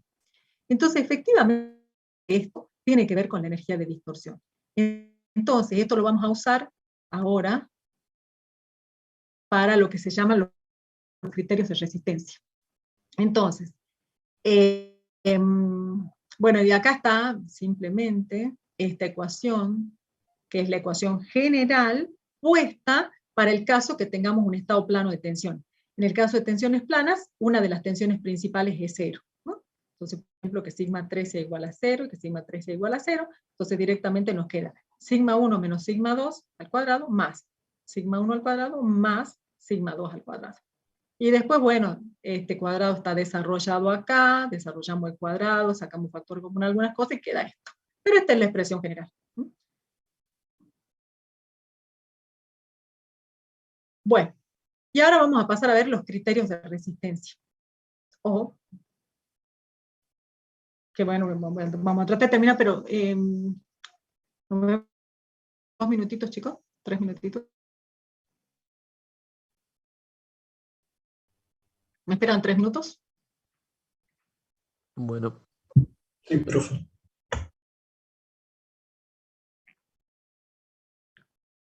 No sé si están ahí todos o qué les pasó. A ver, díganme si lo ven. ¿Están viendo la presentación? Sí. Sí. Bueno, bien. A ver, chicos, miren, más importante de ver todas las ecuaciones que vamos a ver ahora, que bueno, tampoco son tantas, es que entiendan el concepto. Así que atiéndanme. Cuando, a ver, cuando nosotros les dábamos un problema de diseño, es decir, por ejemplo, que determinen el área de una sección transversal, que determinen el momento de inercia que le tienen que poner a una sección transversal, que determinen el perfil necesario, etc. ¿Ustedes qué hacían? Ustedes calculaban la tensión más grande que podía haber en el elemento estructural,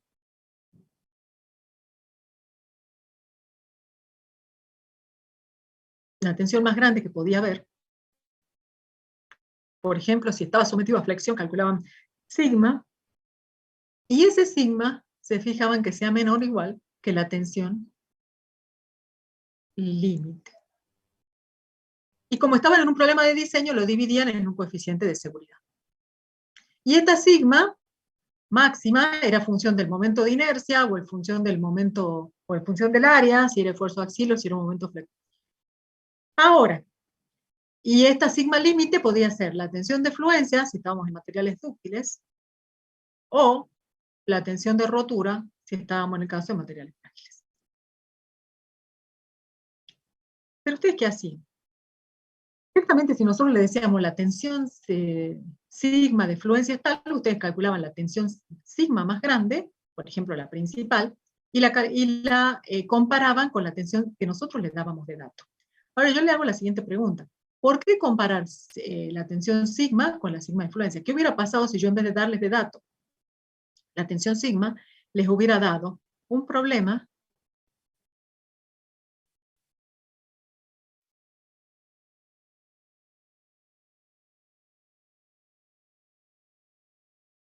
de una barra sometida a la acción de un esfuerzo normal así, y les hubiera dado como, o sea, que calculen cuál era el área necesaria para soportar ese normal, por ejemplo, ese normal dado por la carga P, le hubiera preguntado cuál es el área, y les hubiera dado de dato la tensión tau límite.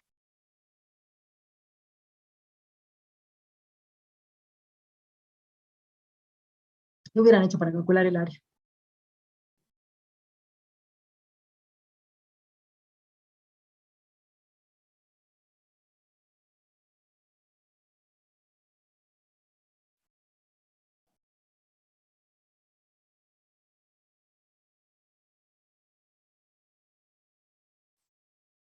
¿Nadie se anima a decir nada? ¿Cómo, profe? No se me... Yo les doy, miren, les doy la carga P, el dato, o sea, qué sé yo, 100 newton, voy a decirles. Les doy la tabla límite, no sé, 14 megapascales.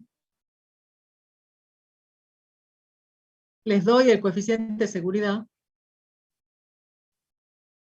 2, y les digo que calculen el área.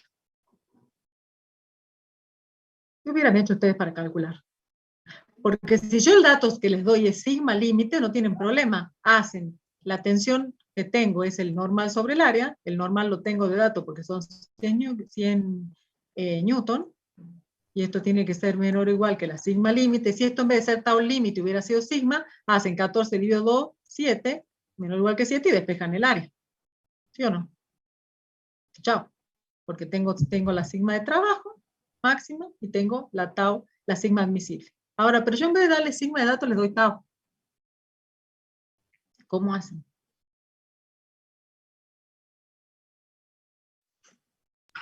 Sacamos sigma con las ecuaciones de transformación. Claro. Ustedes hubieran dicho, bueno, entonces como lo que tengo de datos es tau, entonces yo sé que este es un estado simple de tensión, por lo tanto, yo lo que saco directamente es sigma, como el normal sobre el área. O sea, los 100 sobre el área. Calculo el tau máximo debido a ese sigma. O sea, en otro plano tengo tau. En ese otro plano que tengo tau, el tau vale sigma sobre 2, tau máximo. Vale sigma sobre 2, después si no lo hacen, lo calculan. Porque sería sigma 1 menos sigma 2 sobre 2, sigma 2 vale 0. Entonces me queda sigma 1 sobre 2, entonces sigma sobre A sobre 2, ya tengo el tau. Y ese tau máximo tiene que ser menor o igual que el tau admisible, que es el tau límite sobre 2, que es 14 sobre 2, y despejo el área de acá. Eso hubiera sido si le doy otro dato, pero a ver, no puedo yo decidir en función de los datos del problema cómo hago para diseñar una estructura. Yo tengo que tener un criterio para determinar cómo hago o con qué tensión comparar el estado de tensión que tengo con la tensión límite del material. Entonces hay dos cosas que tenemos que tener en cuenta. Que primero, qué tipo de falla vamos a esperar de acuerdo al material y a las condiciones a las que esté sometida la estructura. Nosotros vamos a hacer una clasificación muy general, que es la que venimos haciendo desde el principio de la materia, que está todo escrito más adelante en lo que les voy a decir, que son en materiales dúctiles,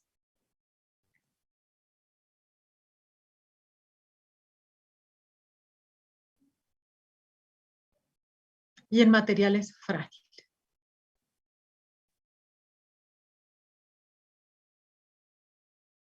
Los materiales dúctiles y los materiales frágiles tienen un comportamiento sustancialmente diferente. El material dúctil experimenta una deformación importante antes de romperse, en cambio el material frágil se deforma poco antes de romperse, y además apenas supera el límite elástico ya se rompe, y visto de una manera micromecánica, el comportamiento de un material frágil, la rotura es por una separación entre partes debido a las tensiones normales de tracción, o sea, fallan por tensiones sigma. En cambio, el material dúctil falla por deslizamiento. ¿Debe ser así? Falla por deslizamiento. Entonces falla debido a la acción de las tensiones tangenciales máximas. Entonces, los materiales dúctiles, yo tengo que usar un criterio que me permita comparar estados límites en base a deslizamiento. En cambio, el material frágil en base a tensiones de tracción. Entonces, los materiales dúctiles como el acero, el aluminio, el cobre, fallan por tensiones tangenciales. En cambio, los materiales frágiles como el hormigón simple, la mampostería, la roca, el suelo, fallan por tensiones normales. Entonces yo en función de eso tengo que saber qué criterio voy a utilizar. Eso es lo primero. Lo segundo que tengo que tener en cuenta es lo siguiente. Fíjense que nosotros cuando comparamos, ya sea que, como yo les decía como ejemplo hace un rato, con la tensión de fluencia sigma o con la tensión de fluencia tau, que es lo más general que nosotros usamos en la asignatura, ¿qué hacemos? Comparamos una sola de las tensiones, la más grande de todas. Entonces ahora yo les hago la siguiente pregunta. Yo en la estructura real tengo un estado multiaxial. Yo saco punto de una estructura y en general ese punto de la estructura va a estar sometido a un estado que tendrá, más general que esto no puede haber, ¿sí? Porque esto es lo más general. Porque usted me dice, no puedo tener tau en la cara. Bueno, pues si tengo tau en la cara, lo giro de nuevo en el principio y eso el mismo punto puesto en tensión. En general yo voy a tener tensiones diferentes de 0, principales en todas las caras. Sin embargo, lo que yo termino comparando es una única tensión con una tensión que obtengo en el laboratorio, una tensión de resistencia. Entonces yo este estado multiaxial lo tengo que llevar a un estado equivalente donde esté actuando una sola tensión, que la llamo una única tensión, que ya vamos a ver dónde sale, y esa tensión es la que compararé con la tensión que saco del laboratorio, con la tensión límite. ¿Está bien? ¿Por qué eso? Y bueno, porque fíjense, primero por lo que ya les dije. Segundo, porque supongamos, lo veamos en otro ejemplo. Supongamos que yo diga, bueno, lo que veníamos haciendo hasta ahora en la mayor parte de los casos, yo tomo la mayor de las tensiones principales, sigma 1, y la comparo a esta sigma 1, como tomo solo la mayor, una vez que calcule la mayor es como que estas dos no están, y esa mayor sigma 1 la comparo con la tensión límite.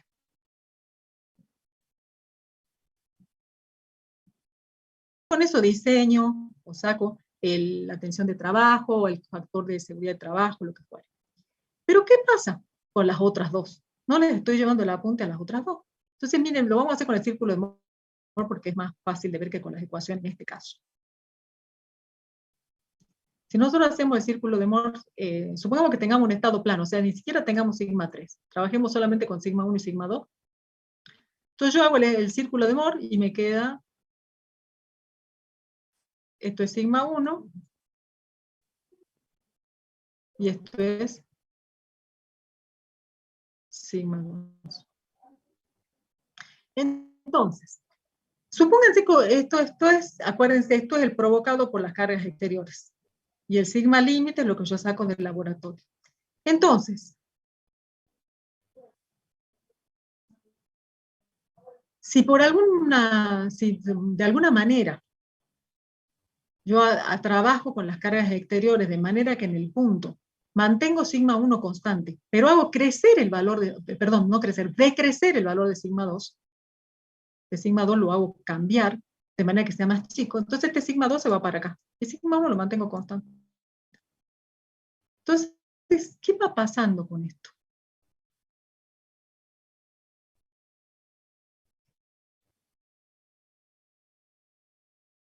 Bueno, este dibujo está tan mal hecho que como hace a mano nomás. Si sigma 2 está aquí, el círculo de Mohr que le correspondería a ese estado sería así. Si sigma 2 encima se hace negativo, el círculo de Mohr que le correspondería sería así. Si sería más chico, todavía sería así. Pero sigma 1 no ha cambiado. Entonces, si yo cambio sigma 2 y sigma 1 no lo cambio, y yo estoy diseñando con sigma 1, y el diseño no cambia. A mí el área, el momento de inercia, lo que esté calculando, me va a seguir dando siempre lo mismo porque sigma 1 no ha cambiado. ¿Entienden? Porque eso es lo que yo estoy comparando con sigma límite. Pero ¿qué es lo que está cambiando acá que me podría hacer generar problemas? La tensión. Exactamente. Cuando yo cambio el valor de sigma 2, lo voy achicando, la diferencia entre sigma 1 y sigma 2 se va haciendo más grande. Entonces cambian muchas cosas. Una de las cosas que cambian, que lo veo simplemente, es la diferencia entre las dos tensiones. En el círculo de Mohr lo veo a través de la tensión tangencial. ¿Y en qué otra forma lo veo? En la energía de distorsión, porque al ser la energía de distorsión, me vuelvo un ratito, la diferencia entre sigma 1 y sigma 2, esta diferencia se hace más grande y está elevada al cuadrado, entonces cambia la energía de distorsión. O sea, ¿ves? Cambia todo lo que está relacionado con la tensión tangencial. Entonces, si el material es un material frágil, no voy a tener problema porque falla grande, está normal. Entonces, si yo estoy verificando sigma, no hay problema. Pero si es un material dúctil, sí hay problema, porque la tensión tangencial va creciendo cada vez más y el material dúctil falla por deslizamiento, falla por tensión tangencial. Y si yo lo que he comparado es sigma 1, que me dio bien, y no he comparado tau, y tau ha estado creciendo, porque esto va creciendo, tengo problemas. Entonces, lo primero que tengo que hacer es decir, yo tengo que aplicar un criterio de resistencia que sea acorde al material que estoy utilizando. si es un material dúctil o es un material frágil, como una gran clasificación. Y eso me va a permitir a mí que la tensión que yo compare, elegir una tensión de comparación, que la voy a obtener de relacionar un estado multiaxial con un estado uniaxial equivalente. Y ese estado uniaxial dependerá del criterio de resistencia que yo utilice. Esa sigma raya se llama sigma equivalente. Y ahora van a ver de dónde sale. Entonces nuestro objetivo va a ser, de un estado multiaxial, obtener una tensión sigma raya equivalente para comparar con la tensión límite.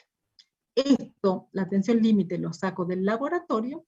Esto, con lo que hemos estudiado hasta ahora, del punto de la estructura real, y esto lo vamos a estudiar hoy, relacionando un estado multiaxial con uno equivalente. De tal manera que lo que yo compare, que es esta tensión equivalente, comparo un estado uniaxial con un otro uniaxial, porque lo que saco del laboratorio es el ensayo de una probeta a tracción simple o a compresión simple, o sea, es un estado uniaxial lo que saco del laboratorio. Entonces lo que saco del laboratorio es un estado siempre simple. Lo comparo con esto, y a esto, con esto, lo voy a relacionar con lo que se llama criterio de resistencia, que es lo que vamos a ver hoy. ¿Sí? Profe, ¿con eso ya nos olvidamos si el material es dúctil o frágil? No, primero tengo que saber si es dúctil o frágil para relacionar esto con esto. ¿Sí? De acuerdo al criterio que yo use, voy a sacar qué relación hay entre esto y esto. Cuando ya tenga la sigma equivalente, sí ya me olvido, porque a esta la voy a comparar siempre con sigma límite. La relación entre esto y esto es la que ustedes elijan, depende del tipo de material. ¿Sí? Y eso es lo que vamos a ver ahora. Y lo vamos a llamar, en general, criterio de fluencia para materiales dúctiles y criterios de fractura para materiales frágiles. Y lo que vamos a establecer son los límites para el cual se inicia el comportamiento anelástico del material. Entonces vamos a encontrar esta sigma equivalente.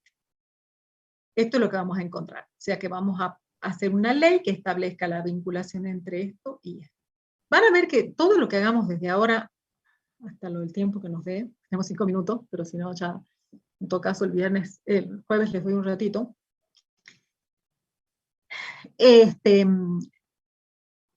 Van a ver que esto que está acá, o lo van a poder leer solos, porque no es tan complicado, es lo que vamos a tratar de encontrar ahora, el sigma equivalente. Y lo que hagamos para este criterio es lo mismo que lo que vamos a hacer para los 4 criterios que vamos a ver hoy. Hay muchísimos criterios de resistencia, porque nosotros solamente estamos haciendo una gran clasificación entre material dúctil y material frágil, pero después cada uno de ellos tiene particularidades, pero eso se ve en cursos superiores, lo que vamos ahora es suficiente para la carrera. Entonces, el criterio es el criterio que ya hemos hablado. Es el criterio de Rankine, que se llama de la máxima tensión principal. Y a esto es como vamos a ver lo que viene después. Se aplica para materiales frágiles porque lo que compara es la tensión principal mayor. Y miren qué dice. Dice que un componente estructural falla cuando la tensión normal máxima, o sea la sigma 1, alcanza la tensión límite que se obtiene de un ensayo de una probeta del mismo material. O sea, esta teoría dice, si la sigma 1 de su estructura real, de su punto de la estructura real, es menor que sigma límite, no falla. Cuando alcanza el valor de sigma límite, comienza su comportamiento anelástico. Quiere decir entonces que lo que yo termino comparando, me vuelvo un ratito, lo que yo comparo entre esto y la sigma límite es la tensión equivalente. Entonces quiere decir que este estado multiaxial para la teoría de Rankine, ¿qué me dice? Que mi punto de la estructura falla cuando la tensión principal mayor alcanza el valor de sigma límite. Quiere decir que el estado equivalente para este solo interesa la tensión principal mayor. No importa cuánto valgan las otras dos. Calculo esta, esto me da una tensión equivalente y esa equivalente es la que comparo con sigma límite. Y eso es lo que ustedes venían aplicando. Entonces, sigma 1 es sigma límite. Cuando sigma 1 alcanza sigma límite, se produce el comportamiento anelástico. Entonces, sigma 1, que compara sigma límite, es la tensión equivalente para esta teoría. Entonces, sigma 1, ¿qué podrá hacer? Bueno, sigma 1, si estoy en una solo atracción simple, y sigma 1 es directamente el normal sobre el área. Si sigma 1 proviene de la aplicación de una flexión pura, pues será el momento 1 sobre I1 por X2 máximo, para fibra más alejada. Y sigma límite lo saco del ensayo a tracción simple. Entonces será sigma de rotura porque es un material frágil. Y ese sigma raya, ese sigma equivalente, ¿cómo lo usamos para diseñar? Sigma equivalente, que es sigma 1, que es así, o bueno, o si tengo combinación de esfuerzos, calcularé el sigma 1, tiene que ser menor o igual que sigma límite sobre el coeficiente de seguridad si estoy diseñando. ¿Estamos? Eso dice la teoría de Rankine. Fíjense que compara tensiones principales. ¿Qué es lo que veníamos haciendo? ¿Qué otra teoría tengo para materiales frágiles? Otra teoría es la de Saint-Venant. La de Saint-Venant dice que un punto de una estructura falla cuando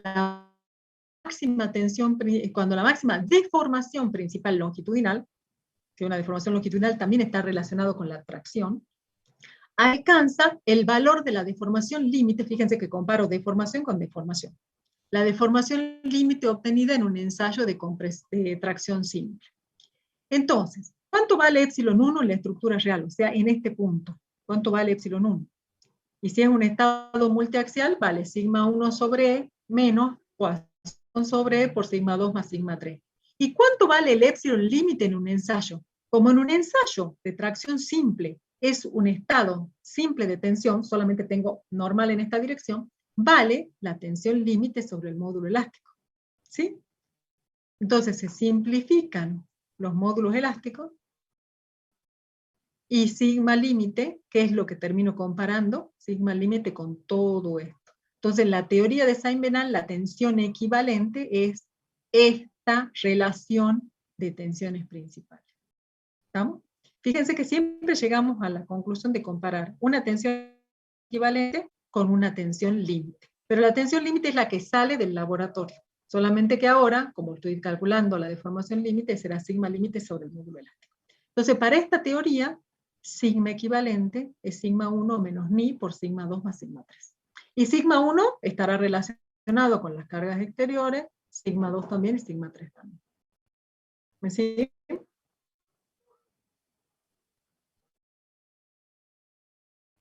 ¿Chicos? Bueno,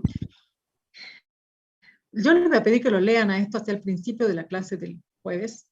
La terminamos, que son nada más que la de los materiales dúctiles la que nos queda. Fíjense, nosotros vemos el enunciado de la teoría. El enunciado de la teoría nos dice que es de la máxima tensión tangencial. El enunciado ya nos dice lo que compara. Compara tau máximo con tau límite. Y tau máximo lo saco en función del estado de tensión de la estructura real, del punto de la estructura real. Tau máximo, ¿cuánto vale? La diferencia entre la más grande de las tau, de las 3 tau, es la diferencia entre la tensión principal mayor menos la menor de todas sobre 2. Y tau límite, como es de un estado simple de tensión la que saco del laboratorio, es sigma límite sobre 2. Entonces simplifico hasta que me queda una comparación con sigma límite. Entonces es el módulo de sigma 1 menos sigma 3. Bueno, y esta para que la lean ustedes y después igual la vemos, que es la última. La que compara energías de distorsión. Y esta es la que más van a usar en construcciones metálicas y de madera porque se usa mucho para el acero, esta tensión. Bueno, y los dejo el jueves, entonces les doy en 10 minutos terminamos, pero igual léanlo para que se saquen las dudas. En el recuperatorio entran los mismos temas, el parcial, pero esto de los criterios de resistencia sí entra en el integrador, para que lo sepan. ¿Sí? Bueno, chicos, nos vemos el jueves un ratito entonces, para terminar, y sería el viernes el recuperatorio, ¿sí? Bueno, perfecto. Y el lunes les entregamos el integrador. Bueno, nos vemos, chicos. Hasta luego. Chao.